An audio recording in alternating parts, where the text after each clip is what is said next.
I am your brother, nothing more, nothing less. I am with you guys. We all need to wake up. Coronavirus. On Jala Maini Kiara Bahidi. What's going on here with the family? I go by HereAfter Ous before we take off. Now bring it back. Hit that like, comment, subscribe. Comment the video down below for me to react to it, and I'll react to it, alright? This channel is not only to increase your Iman/Deen, but it's also to increase my Iman/Deen, which means faith and religion. Don't you think I can do this all over again and bring you back? This is a direct, rational appeal. The one who created you in this manner can recreate you again. And in the end of Surah Yasin, أَوَلَمْ يَرَى الْإِنسَانُ أَنَّا خَلَقْنَاهُ مِن نُطْفَةٍ فَإِذَا هُوَ خَصِيمٌ مُبِينٌ. Doesn't mankind see that we created him from a drop of fluid? And lo and behold, we created him from this fluid. Now he is arguing with us. What is he arguing about? Go back to the seerah. Go back to the seerah. Ubay ibn Khalaf came to the Prophet ﷺ. He had in his hands a bone from an animal. And he said, Ya Muhammad ﷺ, أَوَ يُحْيِي اللَّهُ هَذِهِ الْعِظَامَ وَهِيَ رَمِيمٌ. And he crumbled up whatever he could crumble up. Do you think Allah will bring this bone back to life when it has decayed? So Allah subhanahu wa ta'ala answered him by revealing the end of Surah Yasin. And it is such a powerful answer.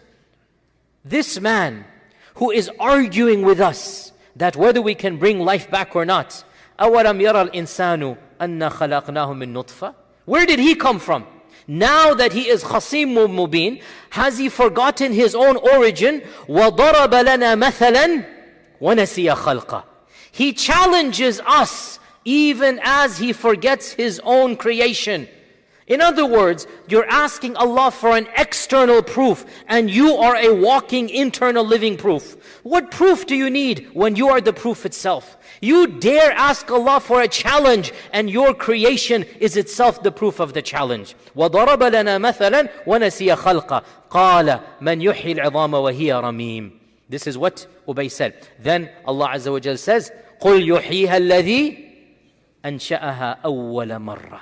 The one who created it the first time can recreate it again. This is a logical argument that Allah Azza wa Jal is bringing. And Allah Azza wa Jal says in the Quran, وَهُوَ الَّذِي يَبْدَأُ الْخَلْقَ ثُمَّ يُعِيدُهُ وَهُوَ أَهْوَنُ عَلَيْهِ. And He is the one who began the creation. And then He shall repeat it all over again. And this is a very profound and interesting verse that has caused some discussion amongst our ulama. The phrase, and it shall be easier for him. وَهُوَ أَهْوَنُ عَلَيْهِ. What shall be easier?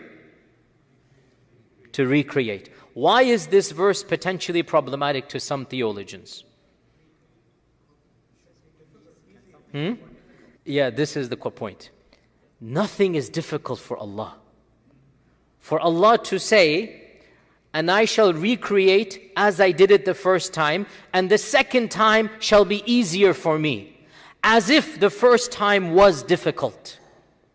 Ibn Abbas responded to this very easily.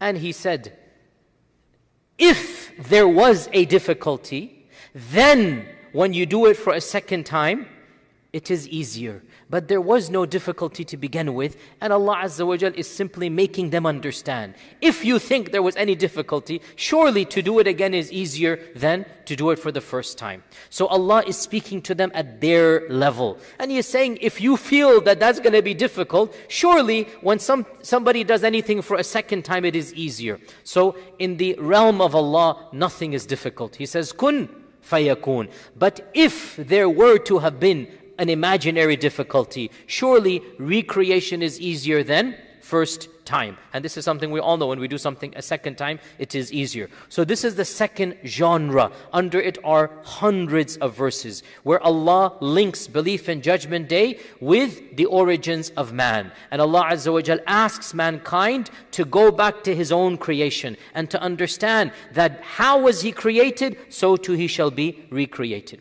The third genre of verses, also many hundreds of verses, or I should say maybe dozens of verses under this one, is to tell mankind to examine the whole world around them, the heavens and earth. So the second, to examine yourself. The third, to examine the ecosystem, to examine the heavens and the earth. And Allah subhanahu wa ta'ala mentions many of these verses that أَوَلَيْسَ الَّذِي خَلَقَ السَّمَاوَاتِ وَالْأَرْضَ بِقَادِرٍ عَلَىٰ أَنْ يَخْلُقَ مِثْلَهُمْ. Don't you see that the one who creates the heavens and the earth is capable of creating or recreating something similar unto that?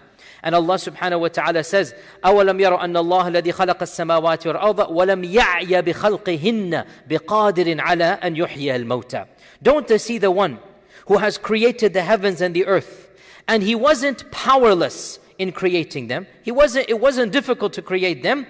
Don't they see the one who created the heavens and the earth with such ease is also capable of bringing the dead back to life? Once again, explicit linkage. Look at the world around you, see the heavens and the earth, and realize Allah Azza wa Jal is capable of all things. So this is the third genre, and that is as-samawati wal-ard. The fourth genre, you can say 3A even, or I put it number 4, specific natural elements within the samawati wal-ard. Specific aspects of the creation around us that Allah in particular asks us to examine. And Allah Azza wa Jalla says, look at this aspect. The one who is able to do that is able to bring life back to the dead. Give me an example of genre number 4, because under this are many categories, many examples. What's the most common example in the Quran that Allah says to examine around us? Bringing dead vegetation or dead land back to life. Now this is something that I did not fully understand growing up in America until I lived in Saudi Arabia. Because in America we have a different type of soil.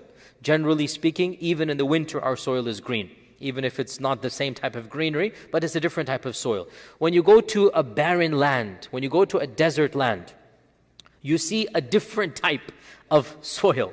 And you have to see it to believe it. Where throughout the year, it is a complete barren, not a single leaf grows on it. Then a specific season comes, the rain season, and all of a sudden that land that you could have swore is never going to produce any fruit, it becomes greener than a dense jungle. And I've seen this with my own eyes. It's unbelievable the change that happens. There's a certain time where the amount of waterfalls is perfect, and that dead land is resurrected back to life. And this is something that the Arabs living in that environment would have seen regularly. So Allah Azza wa Jal mentions that many times in the Quran. For example, فَانظُرْ إِلَىٰ آثَارِ رَحْمَةِ اللَّهِ كَيْفَ يُحْيِي الْأَرْضَ بَعْدَ مَوْتِهَا كَذَلِكَ يُحْيِي اللَّهُ الْمَوْتَى. Look, Allah is saying, at the effects of Allah's mercy, meaning the effects, mercy here means rain. Look at the effects of Allah's rain. How He brings the dead land back to life. This is the same way I shall bring the mauta back to life. And indeed Allah is capable of all things. And this is at least a dozen or 2 dozen times in the Quran. Allah mentions the cycle of vegetation. And Allah mentions that leaves become yellow and then become green and become life again. This cycle, Allah says, you see it around you. Not just the land, but in vegetation. You see it around you. Why can't you recognize I can do the same for other species of life as well? Also, Allah mentions the cycle of water. Also, Allah mentions fire itself. الَّذِي جَعَلَ لَكُم مِّنَ الشَّجَرِ الْأَخْضَرِ نَارًا. So Allah is saying, this green tree, which is fed by blue water, it becomes this yellowish flame. Look at all of this cycle, the same thing. Allah Azza wa Jal mentions, surely I can also bring the dead back into the life as well. So the cycles of other species, other life forms on this earth, Allah is saying, the one who can permutate those life forms, surely I can permutate your life form as well. So this is category 4, where Allah asks us to look at specific aspects of the creation. Category 5 is a very, very interesting one. Very interesting one. Here, Allah Azza wa Jal uses a different tactic completely. Allah uses what modern philosophers have called the moral argument for the existence of God. This is something that was propagated very recently, I think only 200-300 years ago, if I'm not mistaken. It's a very recent phenomenon of Western philosophy, but the Quran mentions it in its revelation. Allah subhanahu wa ta'ala mentions the moral argument for Judgment Day. What is the moral argument for Judgment Day? That this life is inherently unfair. And if there were no Judgment Day, then that would not be a perfection of Allah's justice. This is an argument that Allah uses in the Quran. How can you deny a Judgment Day when there's no justice in this dunya? And Allah Azza wa Jal will not allow injustice to go unpunished. So the Quran uses the moral argument to prove the existence of Qiyamah. And Western philosophers only stumbled across this relatively recently. We're watching these videos every day to increase our Iman/deen. We're trying to increase our faith in this religion. So every day we posting videos so that we can grow to another level. Earth. If this won't wake you up, I don't know what will.